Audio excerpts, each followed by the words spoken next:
പിതാവിൻ്റെയും പുത്രൻ്റെയും പരിശുദ്ധാത്മാവിൻ്റെയും നാമത്തിൽ ആമേൻ. എൻ്റെ പ്രിയപ്പെട്ടവരെ, ഇന്ന് ഫെബ്രുവരി 26 വ്യാഴാഴ്ച, അമ്മേ പരിശുദ്ധ അമ്മേ, അമ്മേ പരിശുദ്ധമേ, ദൈവമാതാവേ, കൃപാസനത്തിലൂടെ ഞങ്ങൾക്കും ഞങ്ങളുടെ ദേശത്തിനും അമ്മ മധ്യസ്ഥം തേടി തന്ന എല്ലാ അനുഗ്രഹങ്ങൾക്കും കൃപകൾക്കും ഞങ്ങളിപ്പോൾ ഹൃദയം നിറഞ്ഞ നന്ദി പറയുന്നു.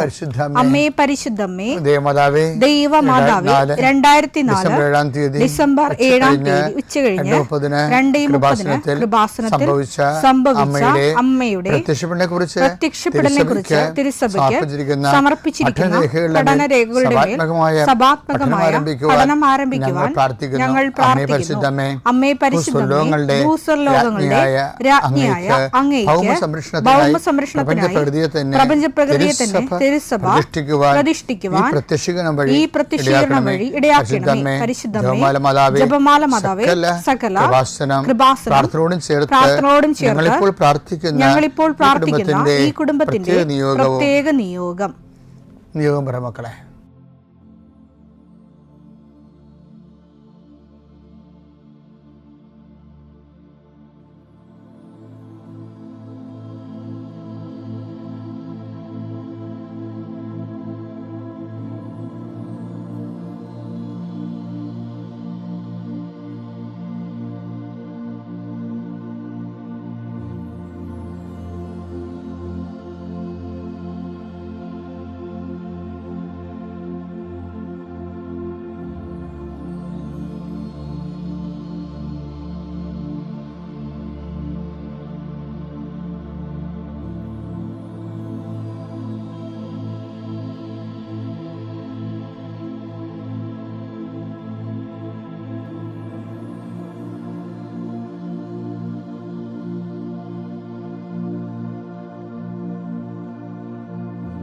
അമ്മയുടെ പ്രത്യക്ഷീകരണത്തിന്റെ ഈ അനുഗ്രഹവേളയിൽ ഞങ്ങൾക്ക് സാധിച്ചു തരുവാൻ കനിയണമേ.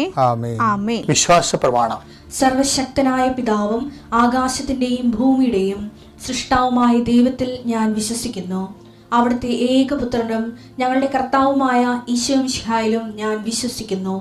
ഈ പുത്രൻ പരിശുദ്ധാത്മാവിനാൽ ഗർഭസ്ഥനായി കന്യകാമറിയത്തിൽ നിന്ന് പിറന്ന് പൊന്തിയോസ് പീലാത്തോസിന്റെ കാലത്ത് പീഡകൾ സഹിച്ച് കുരിശിൽ തറയ്ക്കപ്പെട്ട് മരിച്ച് അടക്കപ്പെട്ട് പാതാളങ്ങളിൽ ഇറങ്ങി മരിച്ചവരുടെ ഇടയിൽ നിന്ന് 3-ാം നാൾ ഉയർത്ത് സ്വർഗത്തിലേക്ക് എഴുന്നള്ളി സർവശക്തിയുള്ള പിതാവായ ദൈവത്തിന്റെ വലതുഭാഗത്തിരിക്കുന്നു. അവിടെ നിന്ന് ജീവിക്കുന്നവരെയും മരിച്ചവരെയും വിധിക്കുവാൻ വരുമെന്നും ഞാൻ വിശ്വസിക്കുന്നു. പരിശുദ്ധാത്മാവിലും ഞാൻ വിശ്വസിക്കുന്നു. വിശുദ്ധ കത്തോലിക്കാ സഭയിലും പുണ്യവാന്മാരുടെ ഐക്യത്തിലും പാപങ്ങളുടെ മോചനത്തിലും ശരീരത്തിന്റെ ഉയർപ്പിലും നിത്യമായ ജീവിതത്തിലും ഞാൻ വിശ്വസിക്കുന്നു. ആമേൻ. സ്വർഗ്ഗസ്ഥനായ ഞങ്ങളുടെ പിതാവേ, അങ്ങയുടെ നാമം പൂജിതമാകണമേ. അങ്ങയുടെ രാജ്യം വരണമേ. അങ്ങയുടെ തിരുമനസ് സ്വർഗത്തിലെ പോലെ ഭൂമിയിലും ആകണമേ. അന്നു വേണ്ടുന്ന ആഹാരം ഇന്ന് ഞങ്ങൾക്ക് തരണമേ. ഞങ്ങളോട് തെറ്റ് ചെയ്യുന്നവരോട് ഞങ്ങൾ ക്ഷമിക്കുന്നത് പോലെ ഞങ്ങളുടെ തെറ്റുകൾ ഞങ്ങളോടും ക്ഷമിക്കണമേ. ഞങ്ങളെ പ്രലോഭനത്തിൽ ഉൾപ്പെടുത്തരുതേ, തിന്മയിൽ ഞങ്ങൾ രക്ഷിക്കണമേ. ആമേൻ. നന്മ നിറഞ്ഞ മറിയമേ, സ്വസ്തി. കർത്താവ് അങ്ങയുടെ കൂടെ സ്ത്രീകളിൽ അങ്ങ് അനുഗ്രഹിക്കപ്പെട്ടവളാകുന്നു. അങ്ങയുടെ ഉദരത്തിൻ ഫലമായി ഈശോ അനുഗ്രഹിക്കപ്പെട്ടവനാകുന്നു. പരിശുദ്ധ മറിയമേ, തമ്പുരാന്റെ അമ്മേ, പാപികളായ ഞങ്ങൾക്ക് വേണ്ടി ഇപ്പോഴും ഞങ്ങളുടെ മരണസമയത്തും തമ്പുരാനോട് അപേക്ഷിക്കണമേ. ആമേൻ. കർത്താവേ, നിന്റെ ഉന്നതമായ നാമത്തിന് സ്തോത്രം ചെയ്യുന്നു. കർത്താവേ, നിന്റെ വിശുദ്ധ പൗരോഹിത്യത്തെ മഹത്വപ്പെടുത്തണമേ. കർത്താവേ, സഭയിലുള്ള സാന്നിധ്യം പ്രകടമാക്കണമേ. 40 വർഷം ഞാൻ അർപ്പിച്ച കൃപാനയുടെ യോഗ്യതയാൽ കൃപാസ്ഥാനത്താറെ ജീവനോടെ പ്രത്യക്ഷപ്പെട്ട പരിശുദ്ധ അമ്മയുടെ മാധ്യസ്ഥത്തിൽ ഈ പ്രാർത്ഥന പ്രതീക്ഷിച്ചുകൊണ്ട് ലോകം മുഴുവനും വിവിധ സ്ഥലങ്ങളിൽ ജാഗ്രതയോടെ ഇരിക്കുന്ന ഓരോ മകൻ്റെ മേലും മകളുടെ മേലും കർത്താവേ, നിന്റെ തിരുമുറുവാർന്ന വലതുകരം ആണിപ്പെടുന്ന അത്ഭുതകരം വെക്കണമെന്ന് പ്രാർത്ഥിക്കുന്നു. എൻ്റെ പ്രിയപ്പെട്ട മക്കളെ, 7 ഒരു ഗോൾഡൻ ലെറ്ററിൽ എഴുതി അച്ഛനെ ഈശോ കാണിക്കുന്നുണ്ട്. 7 ബന്ധപ്പെട്ട് തീർച്ചയായിട്ടും കർത്താവ് നിങ്ങൾ അനുഗ്രഹിക്കുമെന്ന് എനിക്ക് ഉറപ്പാണ്. അപ്പോൾ 7 അനുഗ്രഹം കിട്ടിയാൽ ഇൻ്റർവ്യൂ ആകാം, ടെസ്റ്റ് ആകാം, ജോലിയാകാം, PR ആകാം, ഇനി എന്താണ് നിങ്ങൾ ഇത്രയും നാൾ ആശിച്ചിരുന്നത്, അതിനുള്ള തീരുമാനമാകാം, അതിൻ്റെ വിടുതലാകാം. എന്തായാലും നിങ്ങൾ സാക്ഷ്യം പറയണം. കർത്താവേ, ഇങ്ങനെ ഇതുപോലെ തന്നെ ഓരോരുത്തർക്കും കർത്താവ് അങ്ങ് സന്ദേശം കൊടുക്കണമെന്ന് പ്രാർത്ഥിക്കുന്നു. മനുഷ്യൻ്റെ ജീവിതത്തിൽ ഒത്തിരിയേറെ വേദനകൾ, ഭാരങ്ങൾ, അവർക്ക് സ്വന്തമായിട്ട് പരിഹരിക്കാൻ പറ്റാത്ത വിഷയങ്ങൾ, നന്നായി വിശ്വസിക്കാൻ പോലും പറ്റാത്ത ആൾക്കാരുണ്ട്, വെടിപ്പായിട്ട് പ്രാർത്ഥിക്കാൻ പറ്റാത്ത ആൾക്കാരുണ്ട്. അവരെല്ലാം കർത്താവ് ഈ നിമിഷം ആശീർവദിക്കട്ടെ. കർത്താവ് യാത്ര ചെയ്യുന്ന മക്കൾ, കർത്താവ് ഇൻ്റർവ്യൂ ഉള്ള മക്കൾ, കർത്താവ് പരീക്ഷ എഴുതുന്ന മക്കൾ, അനേകം മക്കൾ ആശീർവാദം വാങ്ങിച്ച് പോയിട്ടുണ്ട് പരീക്ഷ എഴുതാൻ വേണ്ടി. അവരെല്ലാം കർത്താവെ ആശീർവദിക്കണം. നിത്യം പിതാവും പുത്രനും പരിശുദ്ധാത്മാവും നീക്കാമേ. എൻ്റെ പ്രിയപ്പെട്ടവരെ, ഉടമ്പടിയുടെ ഘടന കർത്താവ് എൻ്റെ മനസ്സിൽ പരിശുദ്ധാത്മാവും നൽകിയ ഒരു ഘടനയാണുള്ളത്. എന്താ പറയണത്? ഞാൻ എൻ്റെ പിതാവിൻ്റെ കൽപ്പനകൾ പാലിച്ച്, അതല്ലേ ഉടമ്പടി എന്ന് പറയണത്. ഞാൻ എൻ്റെ പിതാവിൻ്റെ കൽപ്പന പാലിച്ച് അവിടുത്തെ സ്നേഹത്തിൽ നിലനിൽക്കുന്ന പോലെ എൻ്റെ കൽപ്പനകൾ പാലിച്ചാൽ നിങ്ങളും എൻ്റെ സ്നേഹത്തിൽ നിലനിൽക്കും. യോഹന്നാൻ 15:10 ഞാൻ എൻ്റെ പിതാവിൻ്റെ കൽപ്പനകൾ പാലിച്ച് അവിടുത്തെ സ്നേഹത്തിൽ നിലനിൽക്കുന്നത് പോലെ നിങ്ങൾ എൻ്റെ കൽപ്പനകൾ പാലിച്ചാൽ എൻ്റെ സ്നേഹത്തിൽ നിലനിൽക്കും. അപ്പം നിലനിൽക്കുക എന്നുള്ളത് ആണ് ആധ്യാത്മിക ജീവിതത്തിൻ്റെ ഏറ്റവും വലിയ ത്രെട്ടതാണ്, ഏറ്റവും വലിയ മുഖമുദ്രയും അതാണ്. നമുക്ക് പൊതുവെ വരുന്നൊരു വിഷയം എന്താ അറിയാമോ? ഈ ആഴ്ച ഭക്തി ഉണ്ടെങ്കിൽ അടുത്ത ആഴ്ച ഭക്തി ഉണ്ടാകത്തില്ല. അടുത്ത മാസം നമ്മൾ തീർത്ഥാടനത്തിനും പോകും, ലോകത്തിലുള്ള എല്ലാ മലയും കയറും, പുരുഷൻ്റെ വഴി നടത്തി ഇറങ്ങി വരികയും ചെയ്യും, കൃപയിൽ ജീവിക്കുകയും ചെയ്യും. നോൻപ് കഴിയുമ്പോൾ ഇല്ലേ, പുതുഞായറാഴ്ചയും കഴിഞ്ഞ് കഴിഞ്ഞാൽ പിന്നെ മനുഷ്യൻ പിന്നെ ഗ്രാഫ്, ആധ്യാത്മിക ഗ്രാഫ് താഴെ പോകും. ചിലപ്പോൾ ഗ്യാപ്പും വരും. നിങ്ങൾ ഒരു മല കയറണ നല്ലതല്ലേ, ഞാനും കയറുന്ന ആളാണ്. പക്ഷേ ഒരു മലയും കയറിയില്ലെങ്കിലും ശ്രദ്ധിക്കേണ്ട ഒരു കാര്യം എന്ന് അറിയാമോ? ദൈവ ആ മനുഷ്യ ബന്ധത്തിൽ ഗ്യാപ്പ് വരാതിരിക്കാൻ നോക്കണം. എന്താ ഈശോ പറയണത്? നിലനിൽക്കണം എന്ന് പറഞ്ഞ വാക്കതാണ് 15:10. എന്താണ്? ഞാൻ എൻ്റെ പിതാവിൻ്റെ കൽപ്പന പാലിച്ച് അവിടുത്തെ സ്നേഹത്തിൽ ഗ്യാപ്പില്ലാതെ, വിള്ളലില്ലാതെ, കണ്ടിന്യൂസ് ആയിട്ട് പിന്തുടർന്നുകൊണ്ട് നിലനിൽക്കുന്നത് പോലെ.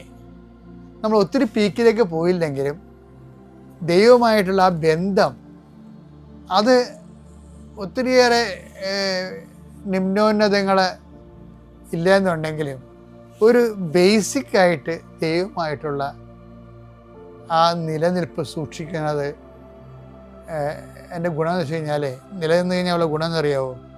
ഞാൻ എൻ്റെ പിതാവിൻ്റെ കൽപ്പനകൾ പാലിച്ച് അവിടുത്തെ സ്നേഹം നിലനിൽക്കുന്ന പോലെ എൻ്റെ കൽപ്പന പാലിച്ചാൽ നിങ്ങൾ എൻ്റെ സ്നേഹത്തിൽ നിലനിൽക്കും. അങ്ങനെ കണ്ടിന്യൂഷനായിട്ട് നിലനിന്ന് കഴിഞ്ഞാൽ ഉണ്ടാകുന്ന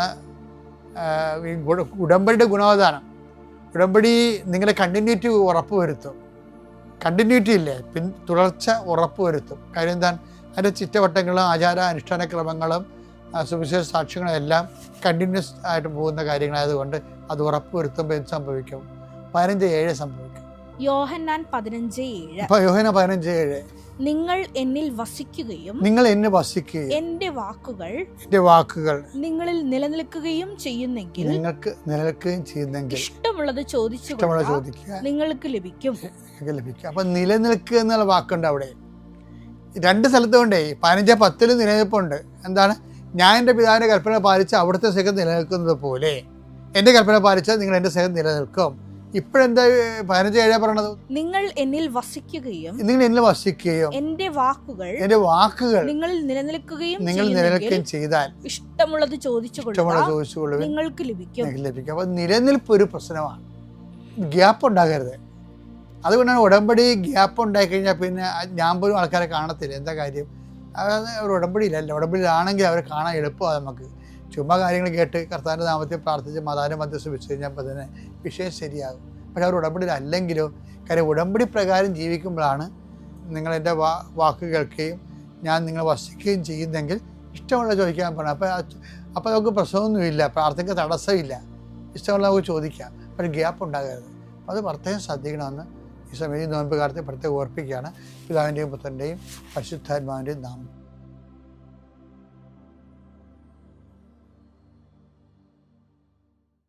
അത്യപൂർവ ദൈവാനുഭവങ്ങൾ ഇനി നിങ്ങൾക്കും സ്വന്തം. ഈ യൂട്യൂബ് ചാനൽ ഇതുവരെ സബ്സ്ക്രൈബ് ചെയ്തിട്ടില്ലെങ്കിൽ ഇപ്പോൾ തന്നെ സബ്സ്ക്രൈബ് ചെയ്യുക. ഈ വീഡിയോ ഇപ്പോൾ തന്നെ നിങ്ങളുടെ സുഹൃത്തുക്കൾക്ക് ഷെയർ ചെയ്തുകൊണ്ട് കർത്താവിൻ്റെ പ്രേക്ഷിതരാകുക.